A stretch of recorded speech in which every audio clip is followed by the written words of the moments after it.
సౌందర్యలహరి స్తోత్ర కావ్యం నుంచి 27వ శ్లోకానికి ప్రవేశించాం. జపో జల్ప శిల్పం సకలమపి ముద్రా విరచనా గతి ప్రాదక్షిణ్య క్రమణమసనాద్యాహుతి విధి ప్రణామ సంవేశ సుఖమఖిలమాత్మార్పణ దృశా సపర్యాపర్యాయస్తవ భవతు యన్మే విలసితం. ప్రతిపద అర్థానికి చూస్తే, తల్లి జగజ్జనని ఆత్మార్పణ దృశ, ఆత్మ సమర్పణ బుద్ధితో, అంటే సర్వమును పరమాత్మకు సమర్పించే ఆ బుద్ధితో, జల్పహ నేను చేయు సల్లాపము, అంటే ఇందులో చాలా మాట అలా సల్లాపము అంటే మాటలు అని. మామూలుగా సాంస్క్రిట్ లో జల్పహ అంటే వాగుడు. ఆ జల్పాకయతి అని మనకి పాదారవింద శతకంలో కూడా మూకపనిషత్తులో పాదారవింద శతకంలో 2వ శ్లోకం మొదటి శ్లోకంలోనే మనకు వస్తుంది జల్పాకయతి. అలాగే ఇందులో ఈ జల్పహ అంటే నేను చేయు సల్లాపము, అంటే నేను మాట్లాడే మాటలు. జపహ నీకు చేయు జపమవుగాక, అది సకలం సమస్తమైన శిల్పం నేను చేయు క్రియాకలాపములు, ఏమేం పనులు చేస్తున్నానో ఆ పనులన్నీ కూడా ముద్రావిరచన నీకు చేయు ముద్రలు అగుగాక. గతి నా గమనములు ప్రాదక్షిణ్యక్రమణం నీకు చేయు ప్రదక్షిణలు అగుగాక. అసనా ఆది అంటే స్వీకరించు భోజనాదులు. ఆహుతి విధి నీకు సమర్పించు హవిస్సులు. హవిస్సులు అంటే హోమంలో వేసే ఆ వాటిని హవిస్సులు అంటారు. సంవేశ నేను నిద్రించున్నప్పుడు, పడుకునేటప్పుడు జరుగు నా దేహమునందలి మార్పులు. ప్రణామ నీకు చేయు సాష్టాంగ ప్రణామములు అగుగాక. అఖిలం సమస్తమైన సుఖం సుఖకరమైన వస్తువులన్నీ కూడా విలసితం నా విలాసములు. తవ నీకు సపర్య పర్యాయ నీకు పరిచర్యలుగాను అయి నీ పూజయే అగుగాక. అంటే ఒక్క రోజులో పొద్దున్న నుంచి పడుకునే నిద్ర లేచినప్పటి నుంచి నిద్ర మళ్ళా నిద్రకు ఉపక్రమించే వరకు గల మనం చేసే అన్ని పనులలోనూ ఆ దైవ దర్శనం చేయగలిగిన ఒక గొప్ప విధానాన్ని, పాటించవలసిన విధుల్ని ఇందులో మనకి చాలా అద్భుతంగా చెప్తున్నారు. ఒక్కొక్క స్టెప్ వైజ్ మనం వస్తున్నాం ఇప్పటిదాకా. అంటే ఏ రకంగా సాధన చేస్తే సాధకుడు ఆ మార్గంలో ప్రయాణం చేస్తూ చేస్తూ భవానిత్వం అని చెప్పారంటే, నేను నీకు నువ్వు నాకు అన్ని కోరికలు తీర్చు అని, నన్ను నువ్వు దాసుడిగా స్వీకరించు అని అడగంగానే ఆవిడ భవానిత్వం అంటే తన ఎందు ఆ భక్తుని సాధకుణ్ణి, ఆ సాధకుడికి కైవల్యాన్ని మోక్షాన్ని ప్రసాదించేసిందని, అటువంటి ఒక సిద్ధుల్ని ఇచ్చేస్తూ ఆవిడ ఒక్కొక్క శ్లోకంలోనూ సాధకుడైన వాడు ఎలా ఎప్పటికీ నిలిచి ఉంటాడో, ఆ సాధనా బలం ఎంత గొప్పగా ఉంటుందో చెప్తూ అంటే చాలా సిస్టమాటిక్ గా ఈ స్తోత్రం, అందుకే కావ్యం అన్నారు. ఇది స్టెప్ వైజ్ చాలా టెక్నికల్. ఇది గనక పాటిస్తే సాక్షాత్తు శంకరాచార్యుల వారే గురువుగా ఒక సాధకుణ్ణి పూర్తిగా ఆ సాధనా మార్గంలో తీర్చిదిద్దే ఒక పెద్ద ప్రణాళిక ఇది. ఇది తెలిసి చేసినా తెలియక చేసినా కూడా అది ఆ మార్గంలోకి సాధకుణ్ణి ఒక వెర్లుపూలు అంటే ఒక సుడిగుండం లాక్కున్నట్టుగా ఆ లోపలికి ఆ శక్తి లోపలికి లాగేసుకుంటుంది అది ఆ సాధకుడు. కొంచెం ఒక ఆ ప్రయత్నం చేస్తే చాలు అటువంటి అద్భుతమైన ఫలితాలని ప్రసాదిస్తుంది. అందుకని ఈ స్తోత్రానికి అటువంటి పెద్దపీట. ఇందులో ఆత్మార్పణ, ఆ సమర్పణ ఎలా చేయాలో చెప్తున్నారు. ఈ శ్లోకానికి ఎటువంటి ప్రాముఖ్యత ఉందంటే, శ్రీ విద్యా సంప్రదాయంలో ఆ మొత్తం విధానం అంతా, పూజా విధానం అంతా అయిపోయాక ఈ ఆఖరిగా ఈ శ్లోకం చదివితేనే పూజా విధానం అంతా సంపూర్ణమైనంత ఆ ప్రతిపత్తి ఉందిట ఈ శ్లోకానికి. ఇది చదవాలట అలాగా చివరికి. అప్పుడే పీఠ మించి లేవాలట ఒక సాధకుడు. అంత గొప్ప శ్లోకం ఇదని చెప్పారు. ఒక దేవతను ఆరాధించాలంటే మనం ఏం చేస్తాం? ఒక విధానంలో పూజ, షోడశోపచార పూజ చేస్తాం. దానికి ఒక జపం చేసుకుంటాం. ఒక తర్వాత ఒక విధానంలో పూజ చేస్తున్నప్పుడు ముద్రలు కూడా చూపిస్తారు. అమ్మవారికి ముద్రలు అంటే ఏమిటంటే, ఒక్కొక్క దేవతకి ఒక్కొక్క ముద్ర ఉంటుంది. ఒక్కొక్క దేవుడికి ఒక్కొక్క ముద్ర ఉంటుంది. ఆ ముద్ర పట్టడం వలన ఆ దేవతకి సంతోషం కలుగుతుంట. ఆ దేవతతోటి సాధకుడికి అనుసంధానం కలుగుతుంట. ఇట్స్ ఏ కనెక్షన్ బిట్వీన్ ఆ దైవానికిను సాధకుడికి. కాబట్టి ముద్రలకి చాలా ప్రాముఖ్యత ఉంది. మనకన్నీ ఆ ముద్రలొచ్చా? రావు మరి. అటువంటి ముద్రలన్నీ మనం వేయలేము. కానీ ముద్రలు రాకపోయినా కూడా ఎలాంటి స్థితి సాధకుడు పొందగలడో చెప్తున్నారు ఇందులో. అవి ఆ ఆ దేవతతో ఒక తాదాత్మ్య స్థితి పొందాలంటే ఆ ముద్రలు కావాలి అని చెప్తున్నారు. ఆ ముద్రలు చూపించంగానే ఆ దేవత సంతోషించి ఆ ప్రసన్నం అయిపోతుంది. అక్కడ కూర్చుంటుందన్నమాట. అమ్మవారికి సర్వ సంక్షోభణి, సర్వ విద్రాణి, సర్వ విద్రావడి, సర్వ ఆకర్షణి ఇలాంటి ముద్రలు ఉన్నాయి. అటువంటి ముద్రలన్నీ కూడా ఆ బాగా పూర్తి పూజా విధి విధానాలు తెలిసిన పండితులు అవన్నీ చేసి పూజలు చేస్తారు. నాట్యంలో కూడా మీకు తెలిస్తే ముద్రలు ఉంటాయి. చాలా ముద్రలు ఉంటాయి. వాళ్ళు ఒక శ్లోకంలో ఆ ముద్రలన్నిటినీ కూడా నేర్పిస్తారు. ఆ ముద్రలు చూపించాలి.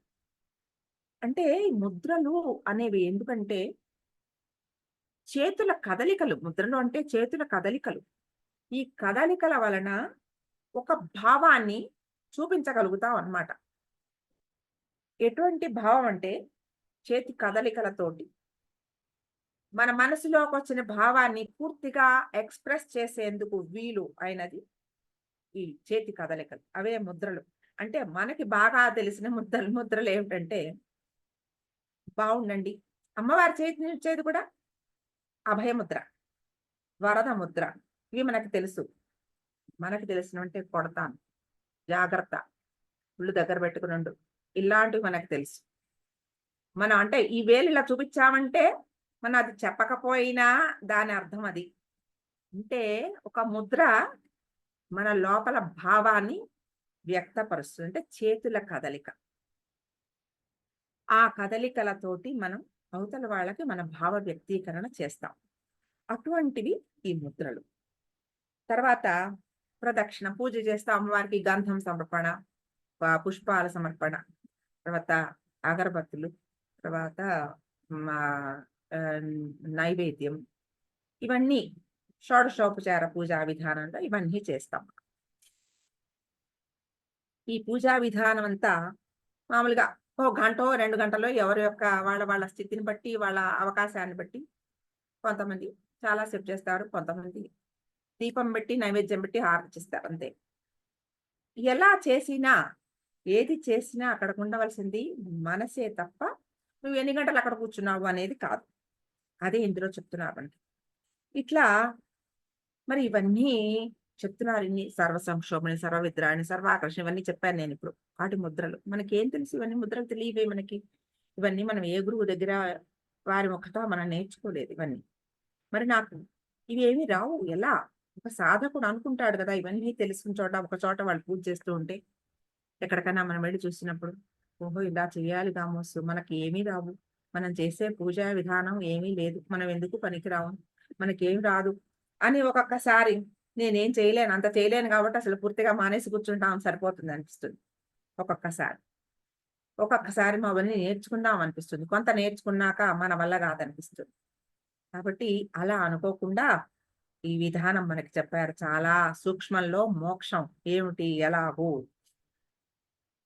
నేను లేచినప్పటి నుంచి పొద్దున్నుంచి అందరితో మాట్లాడుతూ ఉంటాను.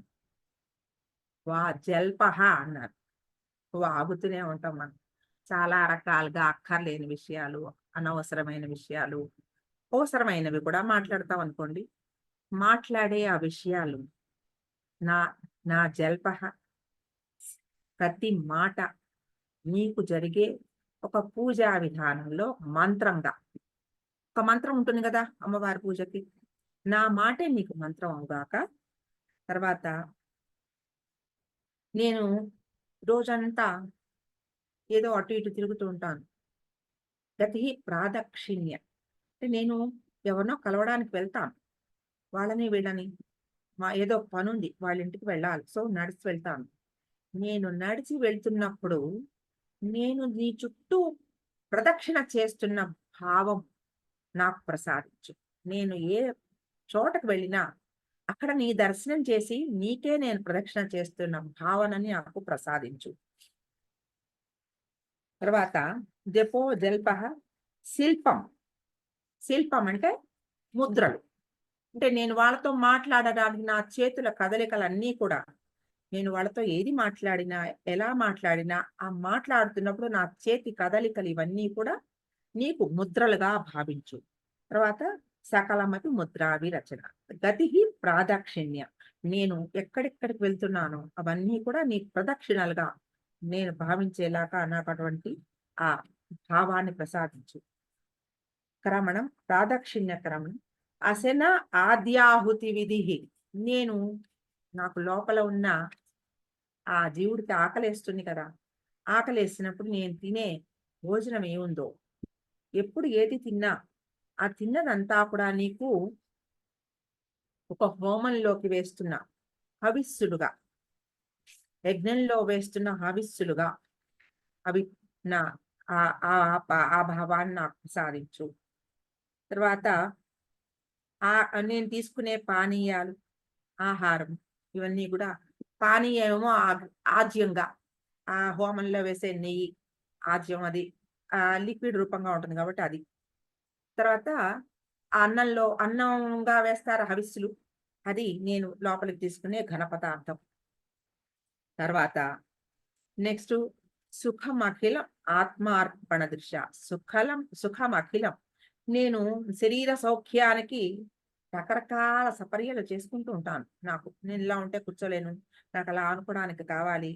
నేను పడుకున్నప్పుడు నాకు ఇటువంటి మెత్తగా ఉన్న పక్క కావాలి.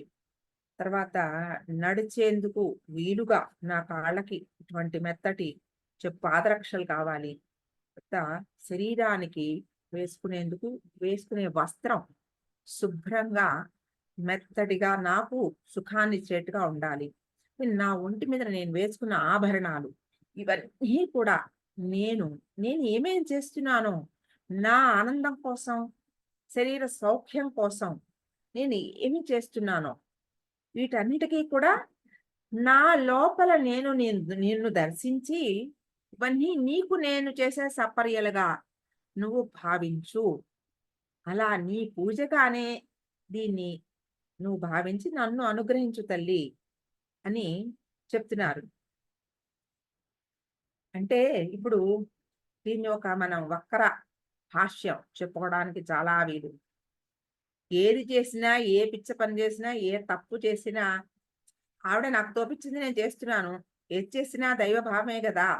నాలో ఉన్న దైవం కోసం చేస్తున్నదే గదా! అని తప్పు చేసి కూడా తప్పుని కూడా ఇందులోకి కప్పిపెట్టుకునే భావం అలా చెయ్యలేము.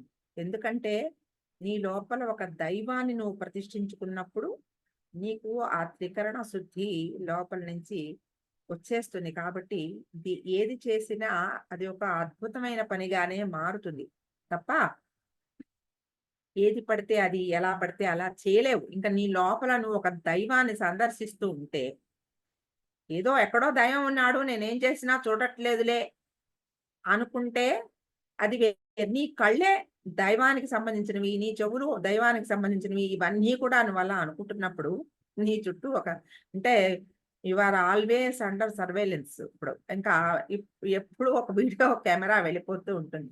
ఇది బాగా గుర్తుపెట్టుకోవాలి. ఈ వీడియో కెమెరా బైట్స్ అన్నీ వెళ్ళిపోతూ ఉంటాయన్నమాట అక్కడికి. అసలైన చోటకి వెళ్ళిపోతూ ఉంటాయి. కాబట్టి ఇప్పుడు మనం ఎవరు చూడట్లేదులే అని ఏదైనా చేసేయడానికి ఏమీ లేదు. నా లోపల నుంచి ఉన్న ఆ దైవం ప్రత్యక్షంగా అన్నీ చూస్తూనే ఉంది. అంటే అటువంటి ఆ దైవ భావన మన లోపలికి వచ్చినప్పుడు నేను చేసే మాట్లాడే ప్రతి మాట కూడా ఒక మంత్రంగా నేను భావిస్తున్నప్పుడు, అంటే ఇంతకు ముందు శ్లోకాల్లో మనం చెప్పుకున్న మంత్ర అక్షరాలన్నీ దైవ స్వరూపాలే అని. అక్షరాలన్నీ కూడా ఈ మొత్తం అక్షరాలన్నీ కూడా మంత్ర స్వరూపం, మంత్రాలే. అక్షరాలన్నీ అమ్మవారి స్వరూపమే అనుకున్నప్పుడు ఆ ఉచ్చారణ అది మంత్రోచ్చారణగానే మారుతుంది. ఎందుకంటే అప్పుడు ఏది పడితే అది మాట్లాడలేము.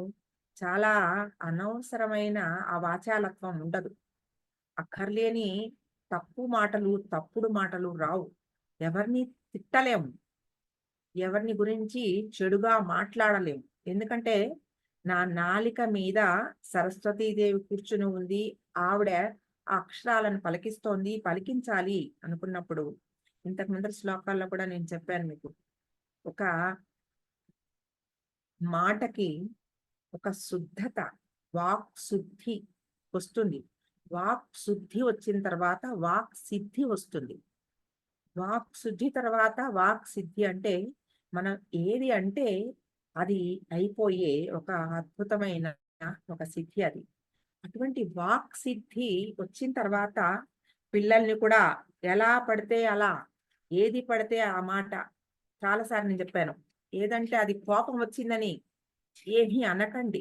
ఎందుకంటే ఇటువంటి ఒక వాక్కుతో వాక్ సంపత్తి అది. ఆ వాక్ సంపత్తి, వాక్ శుద్ధి, వాక్ సిద్ధి వచ్చేసాయంటే ఏ మాట పడితే ఆ మాట ఇంకా మాట్లాడలేము. అప్పుడు ఇంక మన లోపల ఆ దేవత కొలువై కూర్చుంటుంది. ఆ సిద్ధి మనకు ప్రసాదిస్తుంది. కాబట్టి ఆ వాక్ సిద్ధి మనకి వచ్చింది కాబట్టి ఏది మాట్లాడితే అప్పుడది మంత్రమే. అమ్మవారికి సంబంధించిన మాటే. అక్కర్లేని పదాలు రావు. అంటే ఇది ఒక రకమైన చెక్ కూడా మన మీద మనకి. ఏది పడితే అది నేను మాట్లాడకూడదు, నేను మాట్లాడను అనే ఒక నియమం. ఒక్కొక్కసారి మౌన వ్రతం కూడా చేస్తూ ఉంటారు చూడండి. మౌన వ్రతం కూడా మంచిదే. కానీ మౌన వ్రతంలో మాటకి కట్టుబడే కాకుండా ఆలోచనలకు కూడా కట్టుబడి ఉండాలి. ఆ మౌన వ్రతంలో ఉన్నప్పుడు ఒక్కొక్కసారి ఏవో అవసరాలొస్తాయి. అవతల వాళ్ళేదో చేస్తూ ఉంటారు. ఇక చాలా కోపం వస్తుంది. ఆ మాటల్లో ఎక్స్‌ప్రెస్ చేయలేరు.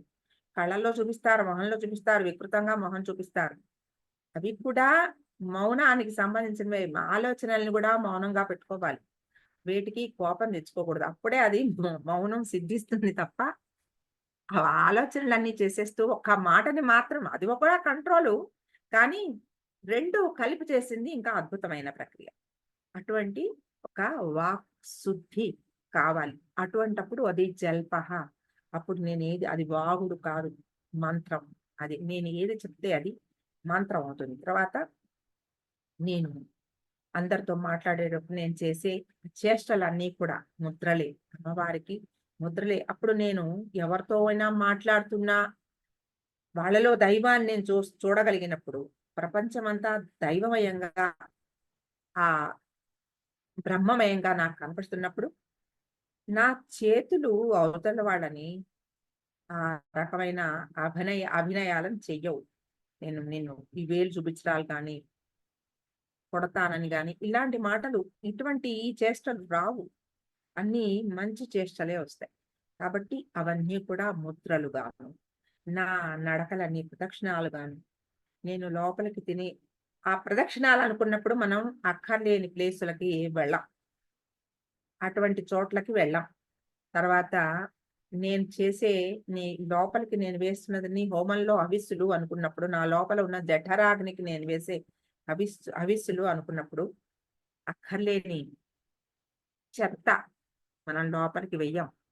లోపల ఉన్న ఒక దైవ సంబంధమైన ఒక హోమం, యజ్ఞకుండం నిర్వహించబడుతోంది. అక్కడికి మనం వేయవలసినవన్నీ హవిస్సులు అనుకున్నప్పుడు, ఇందులో మనకి ఇంద్రియ నిగ్రహం కూడా చాలా ఆ మాటల్ని కట్టుబడే ఒక స్థితి, తర్వాత నడక, కాళ్ళకి కట్టుబాటు, తర్వాత చేతులకి కట్టుబాటు, మనం తినే తిండికి కట్టుబాటు, వీటన్నిటికీ కూడా ఒక నియంత్రణ వస్తుంది. ఇంద్రియ నిగ్రహం, ఇంద్రియ జయం ఇవన్నీ కూడా ఈ శ్లోకంతో మనకి ఒక ప్రయత్నం వారంలో ఒక్కరోజు కనీసం చేయగలిగితే.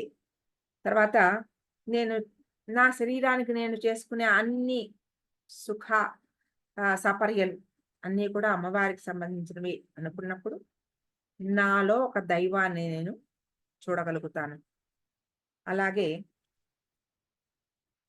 పరుపు మీద నేను పడుకున్నప్పుడు, ఆ పడుకున్న ఆ విధానం అమ్మవారికి సాష్టాంగ నమస్కారంగా, నేను అటు ఇటు తిరుగుతున్నప్పుడు అవి అన్నీ అమ్మవారికి, నా శరీరానికి ఏమేం జరుగుతున్నాయో అవన్నీ కూడా అమ్మవారికి జరిగే సపర్యలుగాను అవన్నీ భావన చేస్తే, ఆ దైనందిన కార్యక్రమంలో అంటే పొద్దున్నుంచి రాత్రి దాకా జరిగే ప్రతి విషయంలోనూ చిన్న ఆ కార్యక్రమంలో కూడా దేవికి చేసే, అమ్మవారికి చేసే ఒక పూజగా భావించి అదంతా సమయం అంతా సద్వినియోగం పడుతుంది.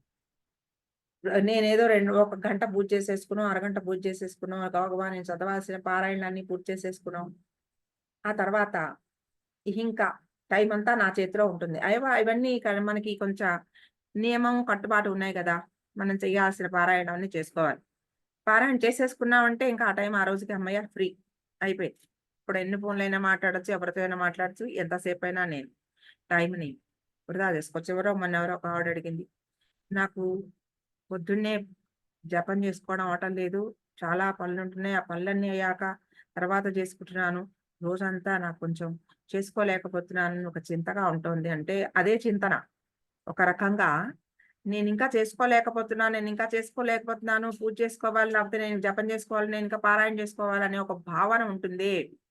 అది మనసు మీద పనిచేస్తూ ఉంటుంది. అది ఒక రకంగా దైవ చింతనే. లేదు, నేను పొద్దున్నే లేచేసి 3:30, 4కి లేచేసి పూర్తి చేసేసుకున్నా, అన్నీ అయిపోయినాయి. ఇంకా 5:30, 6 నుంచి ఫ్రీ. ఇంకా అక్కడ నుంచి నేనేమైనా చేయొచ్చు అనుకుంటే, ఇహ ఆ టైము నేనది చెప్పా. అలాంటి వాళ్ళకన్నా చేసుకోలేకపోతున్నాను, నేను ఇంకా చేసుకోవాలి, చేసుకోవాలనే ఈ బాధ ఇది చింతనకే వస్తుందమ్మా. కంగారు పడకండి. ఏం పర్వాలేదు. అలా పొద్దున్నే లేచేసి నేను చేసేసుకోలేకపోతున్నానని కంగారు పడొద్దు, బెంగ పడొద్దు. ఇది ఒక రకంగా ఇది చాలా మంచిది అని చెప్పా నేను. అంటే పూర్తి అయిపోయింది కదా అనేసి ఇంకా మనసుని దానికి ఇవన్నీ కొన్ని కట్టుబాట్లు పెట్టుకున్నాం. ఈ కట్టుబాటు ఎప్పుడైతే వదిలేసామో విచ్చలవిడిగా పరిగెత్తుంది మనసు. నియంత్రణ ఉండదు. కంట్రోల్ ఉండదు. కంట్రోల్ చేసుకునే విధానం ఇది మనకిప్పుడు చెప్పారు. ఇవన్నీ ఆత్మ అర్పణ సదృశ అంటే ఆత్మ సమర్పణం. నేను అనుక్షణం దైవ చింతన చేస్తున్నప్పుడు అసలు ఇంకా ఆ దైవాన్ని మర్చిపోయే ప్రసక్తి లేదు. ఏది చేసినా. ఇప్పుడు ఏవన్నా కొంచెం కటుగా, కఠినంగా మాట్లాడినా కూడా అయ్యో పాపం అజ్ఞానం. సరే పర్వాలేదు అని తీసుకోగలిగిన ఒక ఆ నియంత్రణ మనసుకొస్తుంది. మనకి వాళ్ళు మాట్లాడిన వెంటనే "నువ్వలా మాట్లాడావా? నేనింకో 2 మాట్లాడతాను" అనే ఆ పట్టుదల, ఆ పోటీ తగ్గిపోతుంది. ఎందుకంటే నేను నా మాట మీద ఒక కంట్రోల్ పెట్టుకుంటున్నాను కదా! నాకు వాక్కుకి సంబంధించిన వాక్ సంపత్తి, వాక్ శుద్ధి, వాక్ సిద్ధి కావాలని నేను కోరుకుంటున్నాను కదా! నా నాలుక మీద సరస్వతీదేవి ఉండాలని నేను కోరుకుంటున్నాను. అటువంటి నేను వాళ్ళు మాట్లాడారని నేను మాట్లాడితే నాలో ఉన్న దైవానికి నేను చేసే ఒక పెద్ద ద్రోహం. కాబట్టి నేనది చేయకూడదు అనే ఒక లోపల నుంచి ఒక హెచ్చరిక. ఎన్నో మనకి అనుక్షణం లోపల నుంచి అది చెప్తూ ఉంటుంది మనసు. అది చెయ్యకు, ఇది చేయకు, చెడు చూడకు, చెడు మాట్లాడకు, చెడు వినకు, కంట్రోల్ చేస్తూ ఉంటుంది లోపల నుంచి. వద్దు, నీ లోపల ఉన్న దైవానికి ఇది ఇష్టం లేదు. ఇవి వినకు, ఇలాంటివి వినకు, ఇలాంటివి చూడకు. ఇవి ఎప్పుడు మనం ఆత్మ సమర్పణ చేశామో అప్పుడు దానికి ఇట్లాంటి ఆత్మ సమర్పణ కలిగిన ఒక సాధకుడికి నువ్వు ఆ రకమైన పూజ చేశావా? ఇంత మడి కట్టుకుని, ఇంత నియమం పాటించి చేశావా? అలా నవావరణ పూజ చేశావా? ఇటువంటిది చేశావా? పత్రం, పుష్పం, ఫలం, తోయం ఏది ఇచ్చినా భగవంతుడు, అమ్మవారు పూర్తిగా సంతృప్తి చెందుతుంది. ఎందుకంటే అనుక్షణం నువ్వు నీలో నన్ను చూస్తున్నావు గదా! కాబట్టి నీకు, నాకు భేదం లేదు. నేను నీలో ఉన్నాను. కాబట్టి ఇటువంటి అద్భుతమైన భావన మనకి కలిగినప్పుడు మనకి వచ్చే ఆ స ఫలం కూడా అటువంటి అద్భుతమైన ఫలం మనకి కలుగుతుంది. ఇది మనలో ఒక గొప్ప గ్రాటిట్యూడ్ తీసుకొస్తుంది. అంటే మనకి అనుక్షణం తెలుస్తూ ఉంటుంది. ప్రతీదీ కూడా ఆ శక్తి అనుగ్రహమే. కదిలే వస్తువులు, కదలని వస్తువులు అవన్నీ కూడా ఆవిడ శక్తే.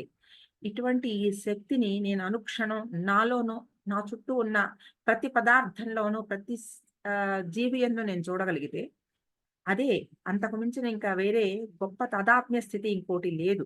అటువంటి తాదాత్మ్య స్థితి వచ్చినప్పుడు ఆ సాధకుడిలో వచ్చే పెద్ద మార్పేంటంటే గ్రాటిట్యూడ్. లోపల నుంచి చాలా కృతజ్ఞతా భావం. నన్ను ఎంత బాగా అనుగ్రహిస్తోంది. నేను ఈ రకంగా ఈ మాత్రం ఈ సాధనలోకి నేను రాగలగడానికి ఈ శక్తి అనుగ్రహం ఎంత ఉంది నా మీద. నేను చేసిన సాధన ఎంత? నా మీద ఆ తల్లి అనుగ్రహం ఎంత? ఈ భావం వచ్చిందంటే చాలా కృతజ్ఞత. ఆ కృతజ్ఞత భావం ఎప్పుడైతే వస్తుందో అది విశుద్ధ చక్రానికి సంబంధించినది గ్రాటిట్యూడ్ అనేది. ఆ మన ఆరా చాలా ఓపెన్ అవుతుంది. కృతజ్ఞత ఎప్పుడొచ్చిందో ఆరా ఓపెన్ అయిపోతుంది. ఆరా ఓపెన్ అయిందంటే మనం ఆనందమయ కోశంతోటి ఆ ఆ కాస్మిక్ ఎనర్జీతో కనెక్టెడ్ అయిపోతాం. అటువంటి ఆ శక్తిని, ఆ శుద్ధ చైతన్య శక్తిని మన లోపలికి తీసుకోవడం అంటే ఇంక అదే అమ్మవారు మన లోపలికి ప్రవేశించడం, మనం ఆవిడతో తాదాత్మ్యం చెందడం. ఇంతకు మించిన ఇంక వేరే స్థితి ఇంకేమీ లేదు. అటువంటి గొప్ప స్థితికి ఈ శ్లోకం మనని తీసుకెళ్తుంది. అన్నమాచార్య కీర్తనలో ఆయన గూడా చెప్పిందేమిటంటే, నా లోపల ఉన్న దైవానికి నిత్య పూజలు అని చెప్పారాయన కూడా. హ్మ్. నిత్య పూజలివిగో నేరిచెలనో ప్రత్యక్షమైనట్టి పరమాత్మునికి నిత్య పూజలివిగో నేరిచెలనో ప్రత్యక్షమైనట్టి పరమాత్మునికి తనువే గుడియట తలయే శిఖరమట పెను హృదయమే హరి పీఠమట కనుగొను చూపులే ఘన దీపములట తన లోపలి అంతర్యామినికి తన లోపలి అంతర్యామికి నిత్య పూజలివిగు పలుకే మంత్రమట పాదైన నాలికే కలకలమను పిడి గంటయట నలువైన రుచులే నైవేద్యములట తలకు లోపలనున్న దైవమునకు నిత్య పూజలేవేగో గమన చేష్టలే అంగరంగ గతియట తమికల జీవుడే దాసోడట అమరిన ఊర్పులే ఆలవట్టములట క్రమముతో శ్రీ వెంకటరాయనికి నిత్య పూజలివిగు నేరిచిననో ప్రత్యక్షమైనట్టి పరమాత్మునికి నిత్య పూజలివిగో అంటే ఆ పదజాలం వేరైనా భావాలన్నీ ఒకటే. కనుగొను చూపులే ఘన దీపములు అమర ఊర్పులే ఆలవట్టములు అంటే వింజామరలు లోపల ఉన్న దైవానికి మనం చేసే ప్రతీది కూడా అంటే మన లోపల ఒక దైవం ఉండి అదే చెప్పా కదా సర్వేలెన్స్ మనం ఎప్పుడు కూడా ఒక కంటిన్యూస్ గా మనని గమనిస్తున్న ఒక శక్తి ఉంది. ఆ శక్తి ఎక్కడి నుంచో గమనించటంలా మన లోపల నుంచే గమనిస్తోంది. ఆ లోపల ఉన్న శక్తికే మనం ఆ సమర్పణ ఎప్పుడైతే ఈ ఆత్మ సమర్పణ చేస్తామో పరమాత్మ సంతృష్టి చెంది ఆ శక్తి అనుగ్రహాన్ని మనకి ప్రసాదిస్తుంది. అదే మనకి ఈ శ్లోకంలో నేర్పిస్తున్నారు ఆత్మార్పణం, ఆత్మ సమర్పణం. ఇది ఎలా చేసుకోవాలి అనేది ఆ భక్తి నవవిధ భక్తులు నిన్న మనం మాట్లాడుకున్నాం. ఆ నవవిధ భక్తుల్లో ఇది ఆత్మ సమర్పణ అనేది ఆఖరిది. శ్రవణం, కీర్తనం, స్మరణం, పాదసేవనం, అర్చనం, వందనం, దాస్యం, సఖ్యం, ఆత్మ నివేదనం. ఇవి 9 నవవిధ భక్తి మార్గాలు. అన్నిటిలోకి ఉత్కృష్టమైనది ఉత్తమమైనది ఈ ఆత్మ నివేదనం. ఏ విధంగా భక్తిని తెలియజేసిన భగవంతుడు తీసుకుంటాడు. ఈ నివేదనం అనేది చాలా అద్భుతమైన ప్రక్రియ. ఇది సాధ్యమైతే సాధకుడికి ఇంకా పొందవలసింది ఏమీ లేదు. అటువంటి ఆ గొప్ప ఆ సాధన మనకి ఈ ఈ శ్లోకంలో మనకి చెప్తున్నా. అంటే అంతర్యాగం అంటారు. అంతర్యాగం అంటే లోపల జరగవలసిన అంటే నన్ను నేను అనుక్షణము మధించుకుంటూ ఉండడం. నేను ఏం చేస్తున్నాను, చేసే దానిలో ఒక అర్థం పర్థం ఏమన్నా ఉన్నదా, అనవసరంగా దేనికైనా ఇవాళ ఈ రోజున నేను చేసే ఒక ప్రతి రోజు నుంచి రాత్రి పొద్దున్న నుంచి రాత్రి దాకా ఒక మనం ఒక తర్కించి చూసుకోవడం. ఈ రోజు నేను చేసిన విధానంలో పొద్దు నుంచి రాత్రి దాకా అంటే ఈ పొద్దున లేచినప్పటి నుంచి పడుకునేదాకా అని ముందర శ్లోకంలో మనం చెప్పుకున్నాం. అంటే రాత్రి పడుకునే ముందు మనని మనం ఒక ఆ టెస్ట్ ఏం చేశాను ఈ రోజున, చేసిన పనుల్లో మంచివేవి చెడ్డవేవి బేరీజు వేసుకోవడం. ఏది నేను ఇంకా ఎదగాలి, ఏ రకంగా నేను వృద్ధి పొందాలి, ఇవి తెలుసుకుంటూ ఉండడం. రాత్రికి ఒక సమర్పణ బుద్ధితో నిద్రకి ఉపక్రమించడం. ఇవి మనం ఒక సాధనా మార్గంలో చేయవలసిన చాలా తేలికగా దైవ ఆరాధన. అది ఈ శ్లోకంలో మనకి చెప్పారు.